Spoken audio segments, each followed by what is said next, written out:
네, 지난주부터 반복적으로 좀 말씀을 드렸는데 지수가 오른 듯 하면서도 실제 계좌들을 열어보시면 수익률이 제자리 걸음이거나 후퇴하는 경우도 왕왕 있고요.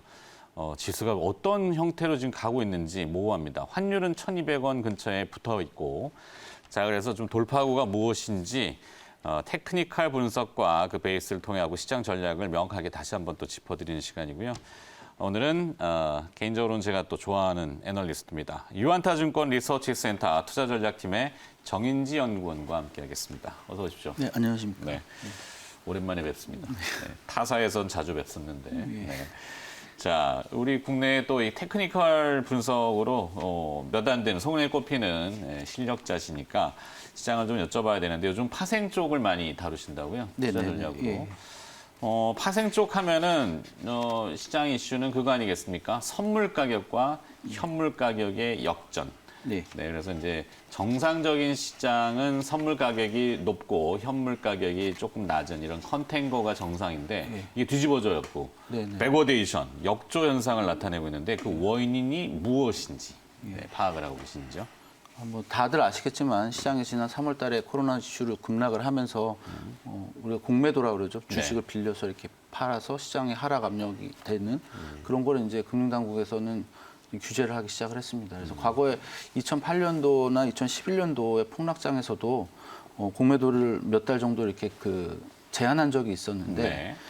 지금도 이제 그런 상황이라고 볼 수 있겠고요. 9월 15일로 예정이 돼 있지만 그보다 더 늦을 수도 있고 풀리는 게 그런 상황인데 차이점은 뭐냐면 그 당시에는 시장이 그래서 이제 원래는 선물 가격이 현물 가격보다 높아야 되는데 이렇게 공매도 금지가 되면 일시적으로 이제 백오데이션이 발생해서 선물이 현물 가격보다 떨어지기도 합니다. 근데 지금은 거의 계속 이렇게 선물 가격이 현물 가격보다 아래쪽에 있어서 과거에 비해서는 좀 백오데이션의 정도가 좀 심한 상황이다.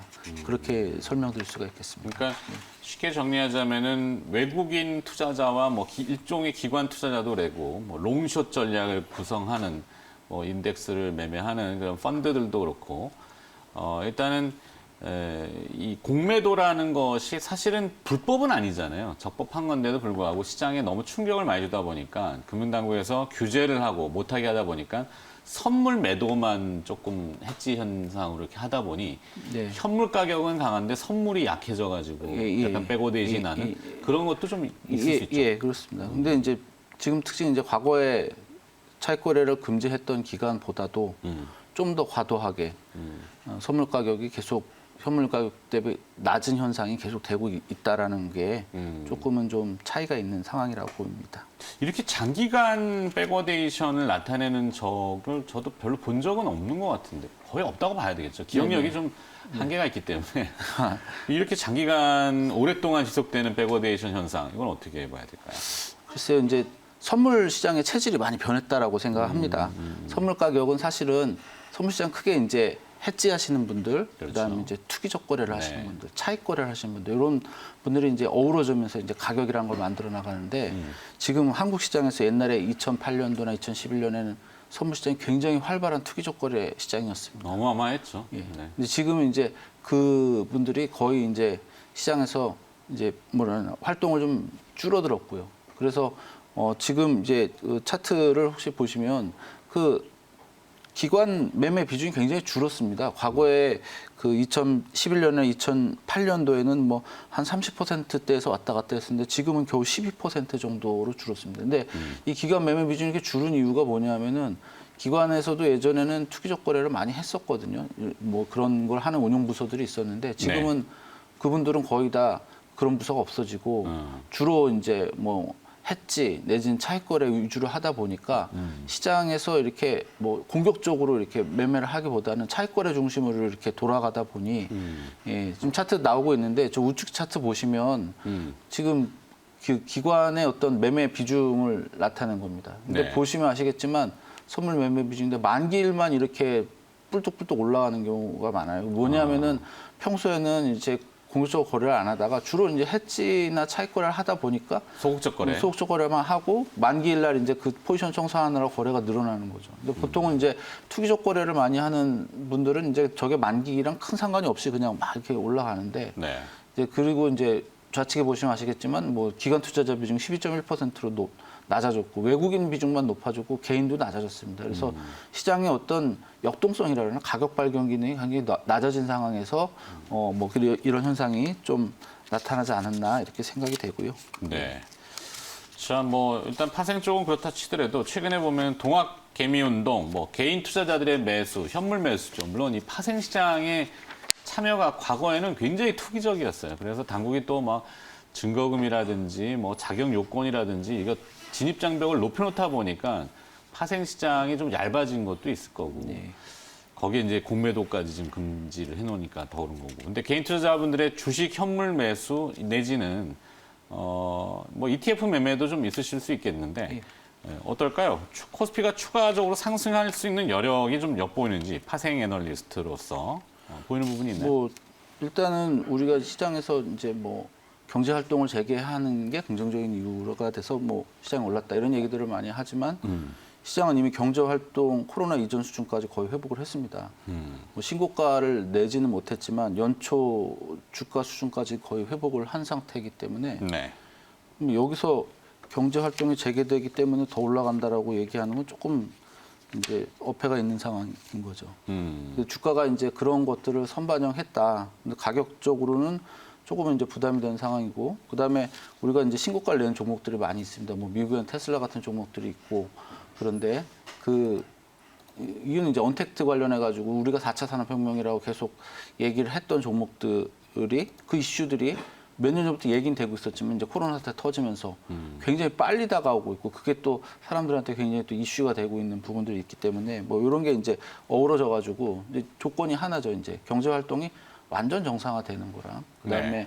이런 4차 산업혁명 이슈들이 조금 더 부각이 돼서 실적으로 나타난다든지 뭔가 세상의 변화를 이끌어 나간다라면 시장은 어쨌든 신고가를 내고 장기적으로 분명히 갈 거라고 보고 있는데 제가 이제 기술적 분석을 하는 사람 입장에서는 네.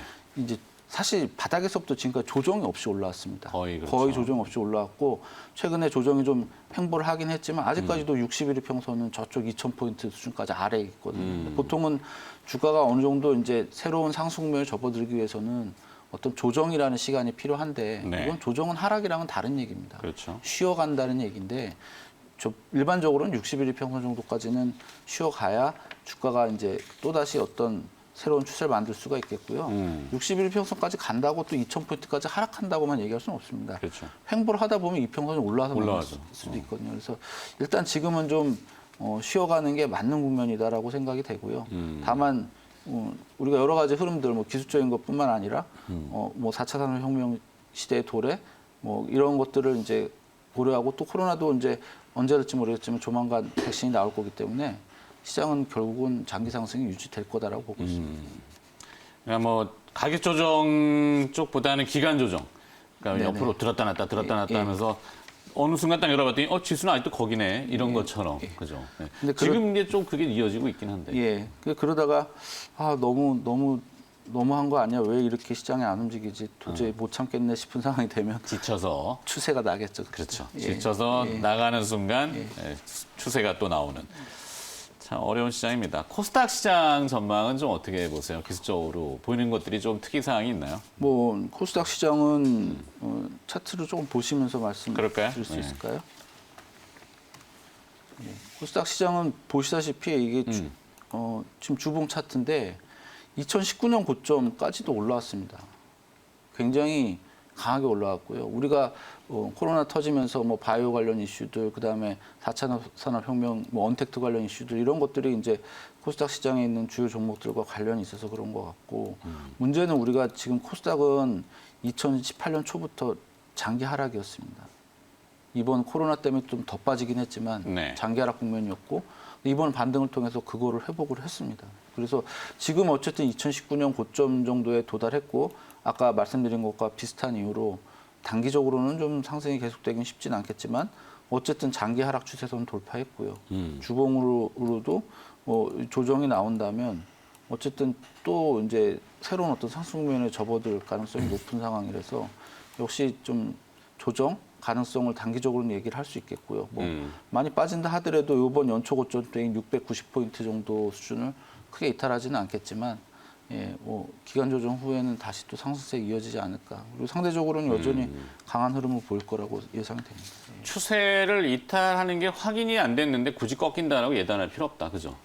그렇죠. 뭐 꺾이는 거를 확인하면은 시장이 좀 변합니다라고 또 물론 후행할 수도 있지만 지금 저걸 꺾을 거예요라고 하기에는 워낙 강한 탄력도를 가지고 있고 유지가 되고 있으니까. 그래도 뭐 단기로 뭐 한두 달 정도만 놓고 보면 상당히 좀 지루하실 수도 있겠죠. 그동안은 이제 휴가 큰 기간.